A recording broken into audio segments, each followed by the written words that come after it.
Sir ఈరోజు బడిబాట కార్యక్రమంలో ఆశ్రమ బాలికల పాఠశాల కురివిలో 6వ తారీఖు నుండి 19వ తారీఖు వరకు బడిబాట కార్యక్రమం స్టార్ట్ అయింది సార్. మా టీచర్లు అందరూ కూడా 3 బ్యాచ్లుగా విభజించి అన్ని ఊళ్ళు తిరుగుతూ అడ్మిషన్లు తీసుకురావడం జరిగింది సార్. మ్యాక్సిమం లాస్ట్ ఇయర్ మాకు 100% రిజల్ట్స్ రావడం జరిగింది సార్, ఆల్రెడీ చెప్పారు.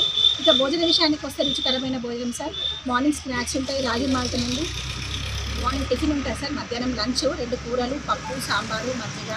మళ్ళీ అదేవిధంగా సాయంత్రం స్నాక్స్ ఉంటాయి సార్. డైలీ ఒక్కొక్క రకమైన స్నాక్స్ ఉంటాయి ప్రతిరోజు. నైట్ రుచికరమైన కూరగాయలతో భోజనం ఉంటుంది sir. Every first Sunday mutton and third Sunday mutton sir. ప్రతి నెల 6 సార్లు చికెన్ ఉంటుంది సార్. పిల్లలకి రుచికరమైన భోజనం వడ్డేయడానికి మేము అహర్నిశలు కృషి చేస్తూ ఉంటాం సార్. ఎక్కడ కూడా కాంప్రమైజ్ అవ్వడానికి లేదు. మన స్కూల్లో చదివే పిల్లలకి ప్రభుత్వం అందిస్తున్నటువంటి ఫ్రీ నోట్బుక్సే కానివ్వండి, టెక్స్ట్ బుక్సే కానివ్వండి, వాళ్ళకి పిల్లలకి ప్రతి విద్యార్థినికి 2 జతల బట్టలు, అదేవిధంగా ప్రతి 3 నెలలకు ఒకసారి కాస్మెటిక్స్ అందులో దువ్వెన, ఆడపిల్లలకి ఏదైతే సంబంధించినాయో 150 రూపాయల నుండి 220 రూపాయల వరకు ఆ కాస్ట్కు సంబంధించినటువంటి కాస్మెటిక్స్ రిబ్బన్తో సహా ప్రతి ఐటెం కూడా పిల్లలకి అందించడం జరుగుతుంది. ప్రతి 3 నెలలకు ఒకసారి అందించడం జరుగుతుంది సార్. క్రమంలో భాగంగా 6వ తారీఖు నుంచి 19వ తారీఖు వరకు గవర్నమెంట్ ప్రకటించి ఉన్నది.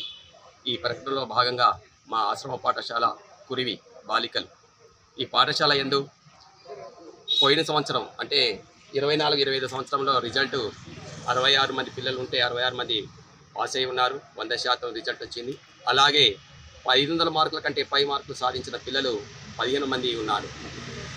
మా పాఠశాలలో రుచికరమైన భోజనం, అలాగే అనుభవం కలిగిన ఉపాధ్యాయులు, వాళ్ళందరి కృషి వల్ల, అలాగే ఏ టయానికి ఏం జరగాలో అనేది ప్రణాళిక ప్రకారంగా ముందుకెళ్ళాం మేము. మా ఆఫీసర్ల యొక్క మాటలు, వాళ్ళ యొక్క ఆజ్ఞ ప్రకారంగా మా డీడీ గారు కానీ, మా పిఓ గారు కానీ, అలాగే జిల్లా కలెక్టర్ గారి యొక్క ఆదేశాలతో ఉదయం సాయంత్రం స్టడీ అవర్ ఇవన్నీ ప్రణాళిక ప్రకారంగా పోవటం వల్ల మంచి రిజల్ట్ని సాధించగలిగాము. అలాగే ఈ సంవత్సరం మా దగ్గర 256 మంది పిల్లలు ఉన్నారు. అలాగే కనీసంగా మేము ఒక 150 మంది విద్యార్థుల్ని అడ్మిషన్ చేసుకోవడానికి మేము అన్ని కళాజాతర రూపంలో ఊరూరు తిరిగాము.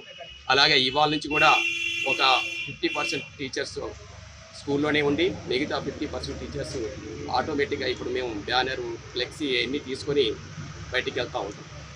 ఇవాళ నుంచి మళ్ళీ 19వ తారీఖు వరకు కంపల్సరీగా మేము ఏదైతే అనుకున్నామో దాన్ని రీచ్ అవ్వడానికి ప్రయత్నం చేస్తామని ఈ సమావేశంలో తెలియజేస్తాము.